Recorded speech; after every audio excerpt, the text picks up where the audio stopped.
তায়েফের মুরব্বী শ্রেণীর লোকেরা অসভ্যাচরণ করে, বর্বরাচরণ করে উচ্ছৃঙ্খল যুবকদের কিলে নিয়ে নিল। বলল, তোমার হাতের মধ্যে পাথর নিয়ে মুহাম্মদকে রক্তে রঞ্জিত করে দুনিয়া থেকে বিদায় করে দাও। চোখা চোখা পাথর নিল, নবীজির মাথা থেকে পা পর্যন্ত মস্তক মেরে মেরে রক্তাক্ত করে দিল। পাগল মনে করে তাকে মারল। যেই দেহে মশা মাছি পর্যন্ত পড়াটা হারাম করে দিয়েছেন মহান রব্বুল আলামিন, যে বিশ্ব নবী দিনের বেলা সূর্যের আলোতে যখন তিনি বের হতেন, সূর্যের নিচে একখণ্ড মেঘ রেখে দিয়া আল্লাহ তার রাসূলকে ছায়ার মধ্যে রেখে দিয়েছেন। সেই রাসূল কালিমার দাওয়াত দিতে গিয়া তায়েফের ময়দানে এমনটা মার খেলেন, মাথা রক্তগুলো গড়ি গড়ি পার তলা পর্যন্ত চলে এলো। জুতার তলার সঙ্গে পায়ের তলার জমাট বেড়ে গেল।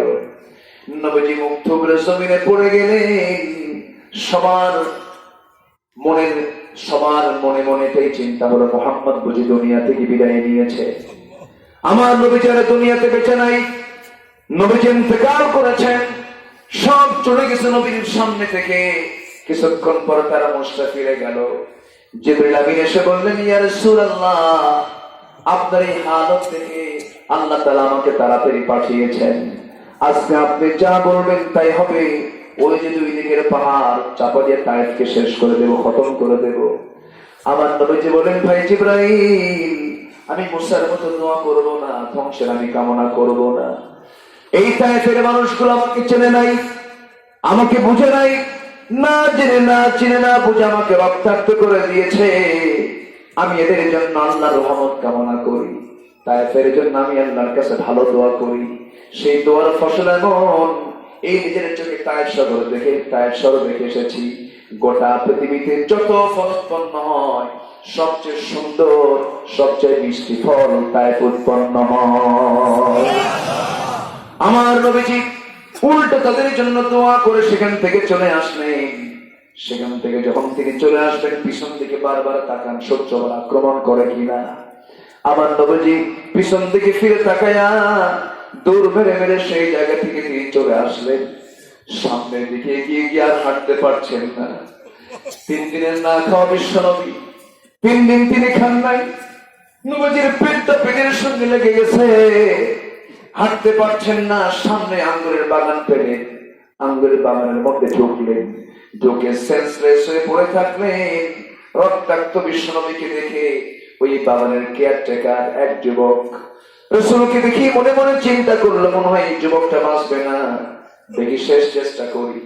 আঙ্গুর বাগান থেকে কয়েক থোকা আঙ্গুর পেরে নিয়ে হাতের মধ্যে নিয়ে মোটে চিপে চিপে 1 গ্লাস আঙ্গুরের রস 1 গ্লাস নবীর সামনে হাজির করে বলে, যুবক, তোমার চেহারা থেকে তাকায় মনে হচ্ছে তুমি বাঁচবে না, রক্ত শূন্যতায় ভুগছো। এই আঙ্গুরের রসটা দিলাম, তুমি একটু পান করে নাও। নবীজি হাতের মধ্যে গ্লাসটা নিলেন, বিসমিল্লাহ বলে সেবন করলেন। মুস্কি একটা হাসি মেরে যুবকের দিকে তাকায় বলছেন, যুবক, তোমার নাম তো আদ্দাস। আদ্দাস মনে মনে কয়, কোনদিন দেখা হলো না, কথা হলো না, কোনদিন আমার সঙ্গে 1 সেকেন্ডের জন্য সাক্ষাৎ পর্যন্ত হলো না। এই লোকটা আমার নামটা আদ্দাস বলে দিল কেমনে? রাসূল বলছেন, আদ্দাস, তুমি কি চিন্তা করো? তোমার গ্রামের বাড়ির নাম হলো নিনোয়া। এবার আরো আশ্চর্য হলো, আমার গ্রামের বাড়ির নামও তো জানার কথা না। এবার রাসূল বলছেন, আদ্দাস রে, যেই গ্রামে তোমার জন্ম, সেই গ্রামে আল্লাহর পয়গম্বর মুসা আলাইহিস সালাতু ওয়াস সালামের জন্ম। এবার আদ্দাস আশ্চর্য হয়ে মনে মনে চিন্তা করে, আল্লাহর নবীর খবর এই লোকটার কাছে কেমন করে আসলো? এবার বলছে, ও যুবক, আমার গ্রামে যে আল্লাহর নবীর বাড়ি, ইউনূসের বাড়ি, আপনাকে কে বললো? আমার নবীজি মুস্কি হাসি মেরে বলে, ও যুবক, একজন নবীর কাছে তার একজন নবীর খবর থাকতেই পারে। সুবহানাল্লাহ। এর মানে আমরা বুঝবো না রাসূল গায়েব জানতেন, কিন্তু রাসূলকে জানিয়ে দিয়েছেন কে? আসতে বলবেন না কে? আদ্দাসের বুঝতে দেরি হলো না, মুজিজা প্রকাশ পেয়ে গেল। আদ্দাস এবার খ্রিস্টানি কায়দায় 2টা হাত নবীর পায়ের কাছে নিয়ে গিয়ে সেজদা দেবে, যেমন করে আজকে খন্ড দরবার এগুলো আছে না নাই বলে? আচ্ছা, আমার নবীজি সেই সেজদাতে গ্রহণ করলেন না, বরঞ্চ যুবক আব্বাসের দুইটা হাত শক্ত করে চেপে ধরলেন, সোজা করে বুকের সঙ্গে বুক লাগায় দিয়ে বললেন, তুমিও বান্দা আমিও বান্দা, তোমার দায়িত্ব আল্লাহর দাসত্ব করা, আমার দায়িত্ব আল্লাহর দাসত্ব করা, কিন্তু বান্দা বান্দার কোনোদিন দাসত্ব করতে পারে না। শিরকুল ঈমানের ক্যান্সার, শিরক ঈমানের ক্যান্সার। আমার ভাইয়েরা, আমার বন্ধুগণ, একটু মনোযোগ দিয়ে শোনার চেষ্টা করুন। রাত একটু গভীর হয়েছে, সংক্ষিপ্ত করে এই কথা বলার চেষ্টা করছি। আমার নবীজি করলেন কি? খ্রিস্টানি কায়দায় যখন শেষ সেজদা দিতে নিল, আমার নবীজি তাকে চট করে দুইটা হাত শক্ত করে ধরলেন, বুকের সঙ্গে বুকের আলিঙ্গন করলেন আর বললেন, শোনো আব্বাস, এই পৃথিবীতে মানুষ মানুষকে কখনো সেজদা দিতে পারে না। আব্বাস মনে মনে চিন্তা করে, না না, এই লোকটা আসলে আল্লাহর পয়গম্বর। যেরকম সুবহানাল্লাহ। যার মধ্যে কোনো অহংকার নাই, যার মধ্যে কোনো প্রাউড নাই, যার মধ্যে কখনো হাসি ছাড়া তার চেহারা নাই, এই আল্লাহর পয়গম্বর, কোনো সন্দেহ নাই। সঙ্গে সঙ্গে সেই যুবক বলে ফেললো, আশহাদু আল্লা ইলাহা ইল্লাল্লাহু ওয়াহদাহু লা শারীকা লাহু ওয়া আশহাদু আন্না মুহাম্মাদান আবদুহু ওয়া রাসূলুহু। হেদায়েতের মালিক কে? আল্লাহ। আরো জোরে আল্লাহ। আব্বাস কোথাকার মানুষ? কালেমা পড়ে মুসলমান হন। আবু জেহেল বাড়ি নবীর ঘরের সাথে, কালেমা তার জোটে না। হেদায়েতের মালিক কে? আল্লাহ। অনেকে বলে হুজুর, অনেকে বলে আমার জন্ম যদি রাসূলের সময় হতো, রাসূলকে দেখতাম, সামনে বসে থাকতাম, কতটা ধন্য হতো আমার জীবন। এরকম অনেকে কিন্তু এরকম বলে না, এরকম বলে। আমার ভাষায় বলবো, তুই ওই সময় জন্মগ্রহণ করে যদি আবু জেহেল হইতি, কি কথা বোঝেন নাই? তার আমার অনেক ভালো আছে, ভালো আছি না? বলি আলহামদুলিল্লাহ, জোরে বলি আলহামদুলিল্লাহ। আমার নবীজি মার খেয়ে রক্তাক্ত দেহ নিয়ে মক্কায় আসলেন। মক্কায় এসেও কি কোনো আরাম আছে? আরাম নাই। হঠাৎ করে সকালবেলা দরজা খুলেই দেখেন আবু বকর সিদ্দিক রাদিয়াল্লাহু তাআলা রক্তাক্ত নাক নিয়ে নবীর সামনে দাঁড়িয়েছেন। রাসূল বলছেন, আবু বকর, তোমার নাকটা কে বোঝা করে দিল? রক্তাক্ত কে করে দিল? তিনি বলছেন, ইয়া রাসূলুল্লাহ, ফজরের সময় আমি সেজদা দিতে গিয়েছি আল্লাহর ঘরের দরজার সামনে, অথবা শাইবা বকিরা এরা এসে আমার ঘাড়ের উপরে পা চালায় দিল, আমাকে চিৎ করে খড়ম জুতা দিয়া নাকটা মোচা করে দিয়েছে। আমি সেন্সলেস হয়ে পড়েছিলাম। হুজুর, আমি বাড়ির দিকে যাইনি, ভাবলাম না জেনে তারা আপনাকে আক্রমণ করে কিনা। আমি আপনার মহব্বত এই দিকে ছুটে এসেছি, যেন আপনার একটা পশমের জন্য কেউ আঁচড় না দিতে পারে। একটু আসতে করেন সুবহানাল্লাহ। আমার নবীজি বলছেন, আবু বকর, কিছু খাইছো? হুজুর, এখন কিছু খাওয়া যাবে না। আমার মনে হয় আবু জেহেলের সন্ত্রাসী বাহিনী যে কোনো মুহূর্তে আপনার উপরে হামলা করতে পারে। আপনি চলুন, নচেত আমরা এখান থেকে বের হয়ে যাই, সন্ধ্যার পর আবার বাড়িতে ফিরবো। আমরা দুজন মিলে মক্কার একটু আউটসাইডে চলে গেলেন। আমার রাসূল বলছেন, আবু বকর, তোমার তো নাক থেকে রক্ত বের হচ্ছে, কষ্ট হচ্ছে, আমি তোমার জন্য কিছু খাবারের বন্দোবস্ত করি। মেষের পাল খুঁজলেন, উটের পাল খুঁজলেন, পেলেন না। ছোট্ট একটা ছাগলের পাল পেলেন। ছাগল পালে কেয়ারটেকার রাখালকে ডাক দিয়ে বলছেন, রাখাল, তুমি কি আমাকে একটা ছাগি দেবে? কি করবে? সেই ছাগিটা আমাকে দিলে আমি কি দুধ দহন করবো। আমার বন্ধু আবু বকর রক্তাক্ত হয়েছে, তার কিছু উপকার হবে। রাখাল বলে, পারবো না দিতে। কেন পারবে না? কারণটা কি? এই ছাগলগুলো আমার না, আমার দায়িত্বে এই ছাগলগুলো আছে। আমি যদি আপনাকে দুধ দহনের জন্য ছাগলটা দিই, আমানতের খেয়ানত হয়ে যাবে। ঈমান নাই, কিন্তু আমানত আছে না নাই? আসতে বলেন, আমানত আছে না নাই? আর আমাদের ঈমান আছে না নাই? আমানত আসতে কোন আমানত কোথায়? আমানত কোথায়? আমানত কার কাজ কে করে? সিগনেচার জাল আছে না নাই? আসতে বলবেন না, আছে না নাই? হাতের 2 নম্বরই আছে না নাই? ফিঙ্গারপ্রিন্টের 2 নম্বরই আছে না নাই? আছে। তুমি নকল জাল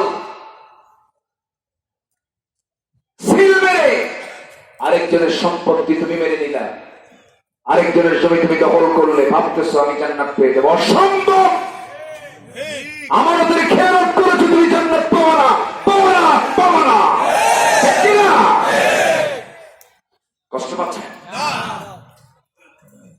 সম্মানিত ভাইয়েরা, সম্মানিত বন্ধুগণ, আমার নবীজি বললেন, রাখাল তুমি আমাকে এমন একটা ছাগি দাও যে ছাগি পেটে এখনো বাচ্চা আসে নাই, যে ছাগির ওলা নেই। ওলান বোঝেন তো?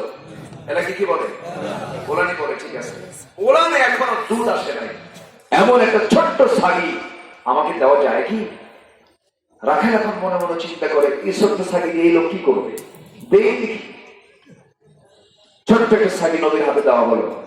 আমার মনে যে ছাগিটা হাতের মধ্যে নিয়ে, হাতের মধ্যে নিয়ে আমার নবীজি করলেন কি,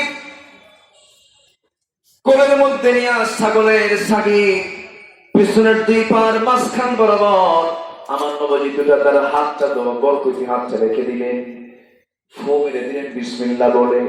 সঙ্গে সঙ্গে ছোট্ট ছাগির গোটা দুধে ভরপুর হয়ে গেল। এবার বলছেন, রাখাল একটা বাটি এনে দাও। বাটি এনে দেওয়া হলো।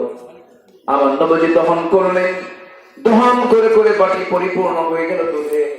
রাসূল বলছেন, আবু বকর সকালবেলা রক্ত ঝরেছ, বিকেল বেলা রহমতের পানি, রহমতের শরাব তুমি পান করো। জোরে কোন সুবহানাল্লাহ। কষ্টের পরে সুখ আছে না নাই? সুখের পরে কষ্ট আছে না নাই? দিনের জন্য কষ্ট করলে পুরস্কার দিবেন কে? আল্লাহ দিবেন। আমার নবীজি তার হাতের ভিতরে বাটি তুলে দিলেন, বিসমিল্লাহ বলে খাওয়া শুরু করলেন। খেতে খেতে পেটের চামড়া টাইট হয়ে গেল।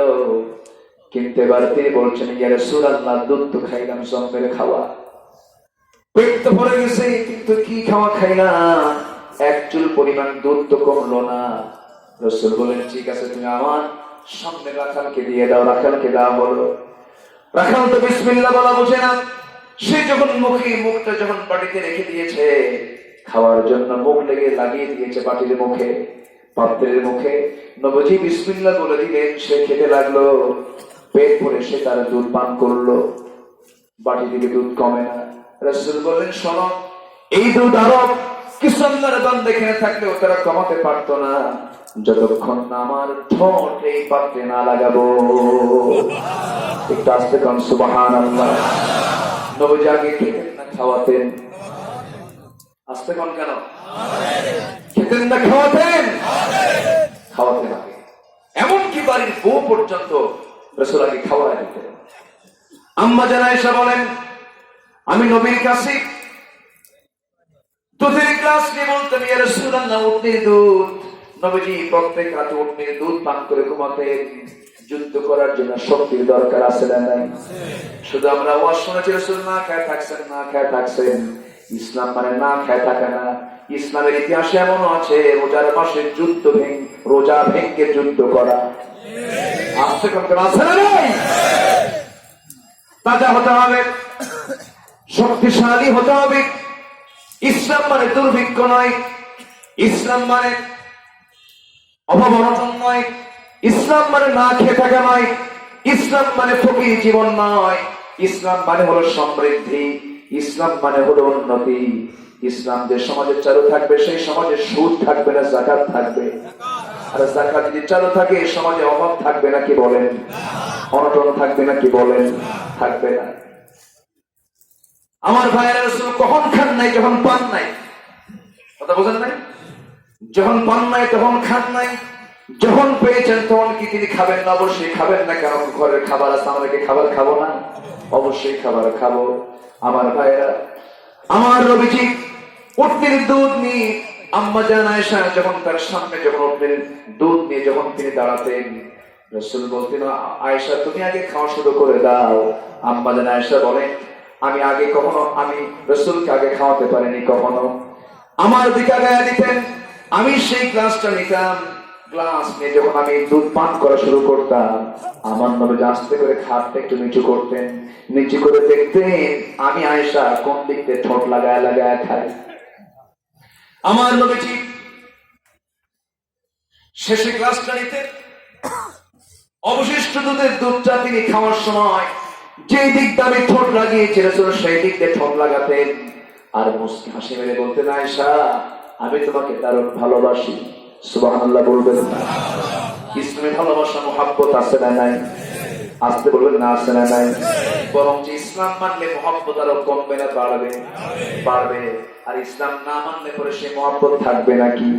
সেই ভালোবাসা সেই প্রেম গুলো এখন ঘরে না বাইরে? প্রেম গুলো কোথায় চলে গেছে?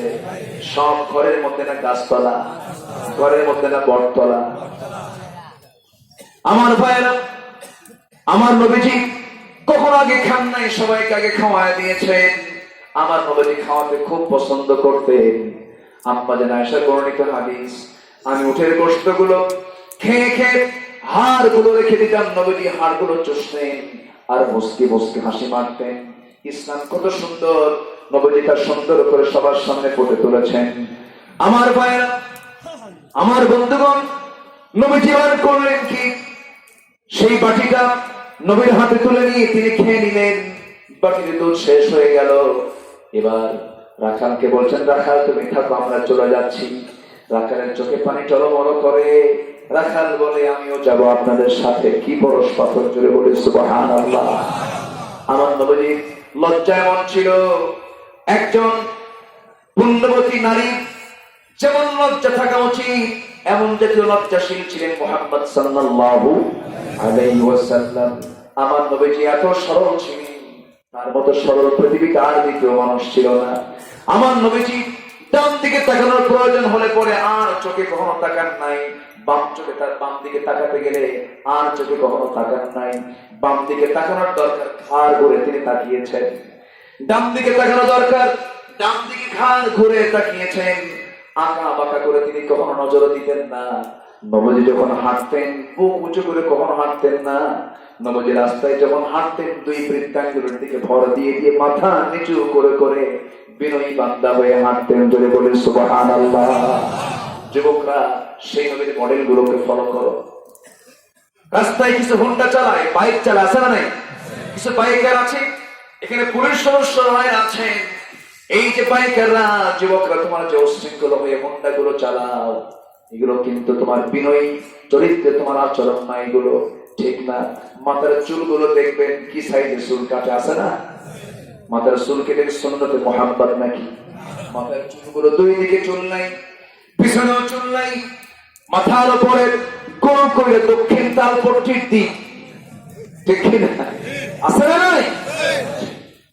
যখন বলা হয় যুবক তোমার মাথার চুলের কাটিংটা তুমি কোথায় পেয়েছো, মেসি, তুমি কই নেইমার, তুমি কি কুত্তা, আছে না নাই? এগুলো মডেল করা যাবে না। প্যান্ট পরে, শার্ট পরে, নতুন প্যান্ট কিনে আনে, হাঁটুতে ছেঁড়া। আচ্ছা, হাঁটুতে ছেঁড়া বলে নামাজ হবে? আসতে কোন কেন? হাঁটু যদি ছেঁড়া থাকে, হাঁটু ঢাকা কি সুন্নাত না ফরজ? হাঁটু ঢাকা কি ফরজ? নাভি ঢাকা কি ফরজ? নাভিও ঢাকা ফরজ, হাঁটু ঢাকাও ফরজ। নাভির উপরে আর হাঁটুর নিচে এইটুকু জায়গা তোমাকে ঢাকতেই হবে, তোমার জন্য ফরজ। কে করেছেন? এখন সে শার্ট আর প্যান্ট হাঁটু ঢাকে, বলেন হাঁটু ঢাকে? শার্ট দিয়া নাভি ঢাকে? নাভিও ঢাকে না। প্যান্ট নাভি ঢাকে না।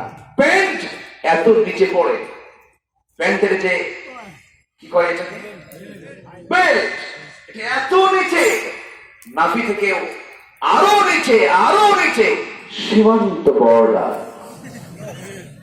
আমি কি ভুল বলতেছি? এই হলো প্যান্ট। এত নিচে প্যান্ট পরে। আমি অনেকদিন আগে এক মসজিদে নামাজ পড়তে যাচ্ছি, ঢুকি তো আগে প্রথমে 2 রাকাত সুন্নতের নিয়ত করতে হয়।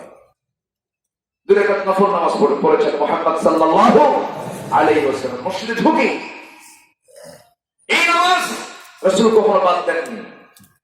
ঢুকেই তিনি 2 রাকাত নামাজ আগে পড়তেন। আর আমরা ঢুকেই দেখি লেখা থাকে লাল বাতি চলাকালীন অবস্থায় নামাজ পড়া নিষেধ। আসলে কি বলেন? এটা ঠিক না।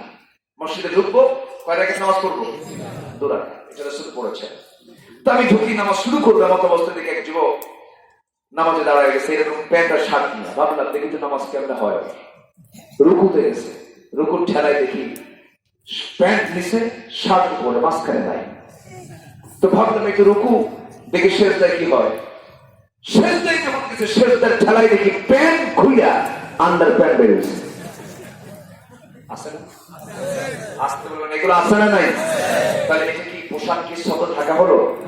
যে পোশাকে তোমার সতরই থাকবে না সে পোশাক তো পোশাক না, ওটা পোশাকের মধ্যেই পড়ে না।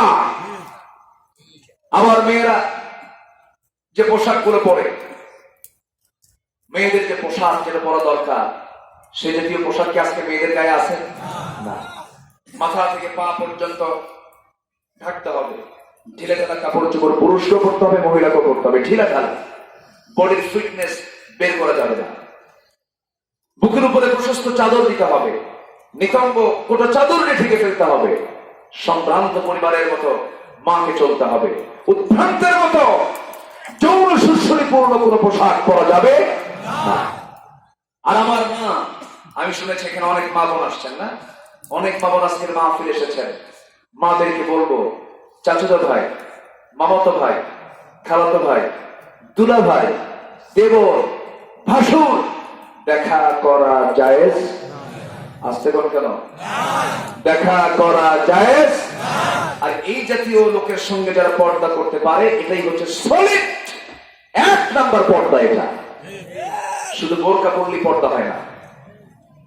ক্ষতি দূরের লোক করে না কাছের লোক করে? চাচুদা ভাইয়ের বাড়ি কাছে হয় না দূরে হয়? কাছে হয় না দূরে হয়? কাছে হয়।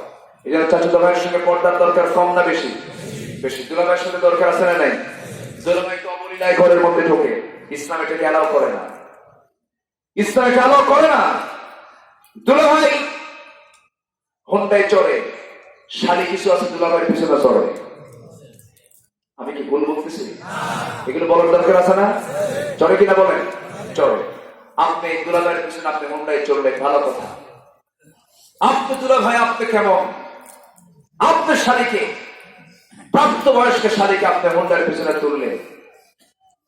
দুলাভাইয়ের দিকে চিন্তা করে শালি মনে করে দুলাভাই মানুষ, সম্মান দেওয়া দরকার, হোন্ডায় চড়ছি, এটা ফাঁকা রাখি, মাঝখানে একটু গ্যাপ রেখে ফাঁকা রেখে একটু দূরে দূরেই বসে। দুলাভাই কম না, সামনে এমন ব্রেক মারে গ্যাপ পূরণ করে। আমি কি ভুল বলতেছি এগুলো? আমি কি এগুলো ভুল বলতেছি? অতএব গ্যাপ পূরণ করার কোনো চান্সই দেওয়া যাবে না। তুই গ্যাপ পূরণ কখন গ্যাপই রাখবো না, ঠিক কিনা? ওইরকম চান্স দেওয়া যাবে না। আমার মা মাহফিলে যারা এসেছেন, আমি 2 লাইন যে কথা বলেছি 2 ঘন্টা বক্তৃতায়, জি ঠিক আছে, 2 ঘন্টা বক্তৃতায় চোখের পানি ফেলে কাঁদলেন, মাফ চাইলেন, কিন্তু পর্দা নাই। ওই চোখের পানি ফেলার কোনো দাম নাই। আল্লাহ তুমি মাদেরকে প্রকৃত পর্দা অবলম্বন করার তৌফিক দিয়ে দাও। যারা বলে বোরকা, টুপি, দাড়ি এগুলো হলো জঙ্গি, এই জাতীয় কথা যারা বলবে এগুলো হলো জঙ্গি, এটা মাথায় রাখতে হবে। তারাই হবে হাশরের ময়দানে আবু জেহেল, উতবা, শাইবা, মুগরাবের সঙ্গী, ঠিক কি না? এটা মাথায় রাখবে। এটা ইসলামের পোশাক। এটা কিসের পোশাক? ইসলামের পোশাক। আমরা খেয়াল করবো, জোরে বলি ইনশাআল্লাহ। আমার নবীজি বললেন, বাটিটা আমার হাতে দাও। রাসূল বাটিটা হাতের মধ্যে নিলেন, মনে আছে আপনাদের? আমার নবীজি নিয়ে খেয়ে ফেললেন, বাটি সমস্ত দুধ শেষ হয়ে গেল। নবীজি বললেন, রাখাল থাকো। রাখাল বলে, আমিও যাবো। রাসূল বলেন, তুমি গেলে এই ছাগলগুলো দেখবে কি আমাদের খেয়ানত হয়ে যাবে কি? ঠিক আছে, আমি যাব না, তবে শর্ত হলো আপনি যে কি দোয়া যেন পড়লেন, ওলানে দুধ চলে এলো, সেই দোয়াটা আমার শিখায় দিয়া যান। রাসূল বলেন, শিখায় দিয়া তুমি কি করবা? শিখে তুমি কি করবা? মাঝে মাঝে আমিও ফোঁ দেবো, দুধ খাবো। আস্তে কোন সুবহানাল্লাহ। আমার নবীজি মুস্কি হাসি মেরে বললেন, ও রাখাল, তোমার মুখ দিয়ে এই দোয়া পড়লে কোনো কাজ হবে না, কারণ তোমার মধ্যে কি নাই? আসতে বলবেন না, কি নাই? কয়েকটা কাজের কথা আমি বলেছি, 3টা কাজ। ইন্নাল্লাযীনা আমানু, ঈমান না থাকলে আমানত দিয়ে কি করবে? ঈমান না থাকলে আপনি সত্যবাদীদের দিয়ে কি করবেন? ওটা একটা গুণ। ঈমানের মধ্যে এগুলো থাকতে হবে। ঈমানটা হলো শ্রেষ্ঠ একটা দিক, ঈমান হলো ফান্ডামেন্টাল একটা দিক। এবারে বললেন, রাখাল, তোমার এতগুলো গুণ থাকার পরও যদি ঈমান না থাকে, এগুলো গুণের কোনো পুরস্কার আল্লাহর দরবারে নাই। তুমি কি মান আনবে নাকি? রাখাল বলতেছে, আমি নাম শুনেছি অনেক, আপনি মনে হয় আখিরের জামানার পয়গম্বর মুহাম্মদ সাল্লাল্লাহু আলাইহি ওয়াসাল্লাম। নবীর হাতে বায়াত নিয়ে সেই রাখাল দিন গ্রহণ করে ফেললেন। দিন গ্রহণ করার সঙ্গে সঙ্গে সেই রাখালের সম্মান এত বেড়ে গেল, আমার নবী একদিন তার কণ্ঠে, সুন্দর কণ্ঠে কোরআন তেলাওয়াত শুনে বললেন, কে তেলাওয়াত করে? ওই রাখালটা তেলাওয়াত করে। রাসূল সঙ্গে সঙ্গে বলেন, শোনো, যে কণ্ঠে সুন্দর তেলাওয়াত সে শিখে শোনালো, এমন সুন্দর কণ্ঠে জিবরাইল আমার কাছে ওহী নাযিল করে। সুবহানাল্লাহ। সেই রাখালটা সাধারণ কোন রাখাল না, সেই রাখালটা হলেন পরবর্তীতে একজন শ্রেষ্ঠ মানুষ, আব্দুল্লাহ ইবনে মাসউদ রাদিয়াল্লাহু তাআলা আনহু। ঈমান এনেছেন, জিরো থেকে হিরো হয়েছে। আর আবু জেহেল ঈমান ছেড়ে দিয়েছে, হিরো থেকে জিরো হয়েছে। আমার ভাইরা, ঈমানটা আমরা আনবো ভালো করে। এরপরে কি? ওয়াল্লাযীনা হাজারু ওয়াজাহাদু ফি সাবিলিল্লাহ উলাইকা ইয়ারজুনা রাহমাতাল্লাহ ওয়াল্লাহু গফুরুর রহিম। নম্বর 2 হলো যারা হিজরত করে, দ্বীনের জন্য যারা দেশ ত্যাগ করে, দ্বীনের জন্য যারা স্যাক্রিফাইস করে, এমন লোক দুনিয়াতে আছে না নাই? আজও দুনিয়াতে আছে না নাই? নির্বাসিত হয়ে থাকি। জাকির নায়েককে নিয়ে অনেকে বাজে কথা বলেন। আমি জাকির নায়েকের আমি অন্ধভক্ত কেন হব? আমি জাকির নায়েকের অন্ধভক্ত হয়ে কথাটা বলছি না। জাকির নায়েক তো ফেরেশতা না যে তার ভুল হবে না? অবশ্যই তার ভুল আছে, অবশ্যই তার সমস্ত কথাগুলো আমি গ্রহণ করতে পারবো না। তবে জাকির নায়েক যে ভূমিকাগুলো পালন করেছে, যে কাজগুলো করেছেন, একজন প্রকৃত মুখলেস দায়ী যে ভূমিকা